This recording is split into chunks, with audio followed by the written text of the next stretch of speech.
Good afternoon. Throughout my life, I have grappled with my own identity, who I am. As a young child, I often felt ambivalent about myself, in fact, confused.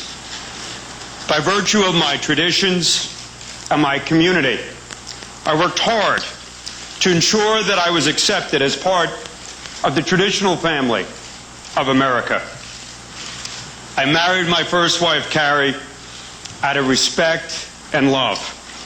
And together, we have a wonderful, extraordinary daughter. Carrie then chose to return to British Columbia. I then had the blessing of marrying Dina, whose love and joy for life has been an incredible source of strength for me. And together, we have a most beautiful daughter. Yet, from my early days in school until the present day, I acknowledged some feelings, a certain sense that separated me from others. But because of my resolve, and also thinking that I was doing the right thing, I forced what I thought was an acceptable reality unto myself. A reality which is layered and layered with all the, quote, good things and all the, quote, right things of typical adolescent and adult behavior. Yet, at my most reflective, maybe even spiritual level, there were points in my life when I began to question what an acceptable reality really meant for me. Were there realities from which I was running? Which master was I trying to serve? I do not believe that God tortures any person simply for its own sake. I believe that God enables all things to work for the greater good.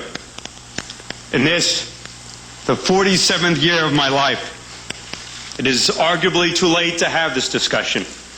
But it is here, and it is now. At a point in every person's life, one has to look deeply into the mirror of one's soul and decide one's unique truth in the world. Not as we may want to see it or hope to see it, but as it is. And so my truth is that I am a gay American. And I am blessed to live in the greatest nation, with a tradition of civil liberties, the greatest tradition of civil liberties in the world, and a country which provides so much to its people. Yet, because of the pain and suffering and anguish that I have caused to my beloved family, my parents, my wife, my friends, I would almost rather have this moment pass. For this is an intensely personal decision, and not one typically for the public domain. Yet, it cannot and should not pass. I am also here today because shamefully, I engaged in an adult consensual affair with another man, which violates my bonds of matrimony. It was wrong, it was foolish, it was inexcusable. And for this, I ask the forgiveness and the grace of my wife.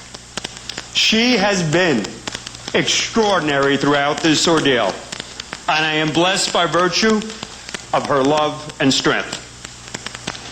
I realize the fact of this affair and my own sexuality, if kept secret, leaves me, and most importantly the governor's office, vulnerable to rumors, false allegations, and threats of disclosure.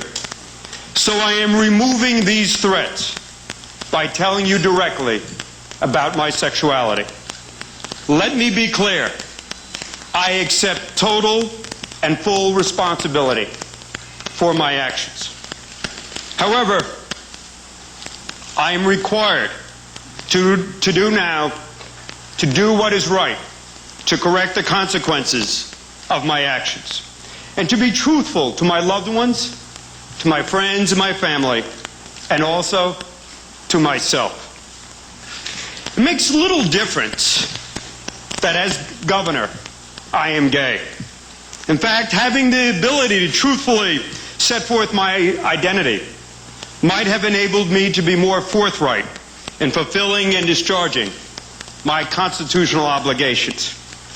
Given the circumstances surrounding the affair and its likely impact upon my family and my ability to govern, I have decided the right course of action is to resign.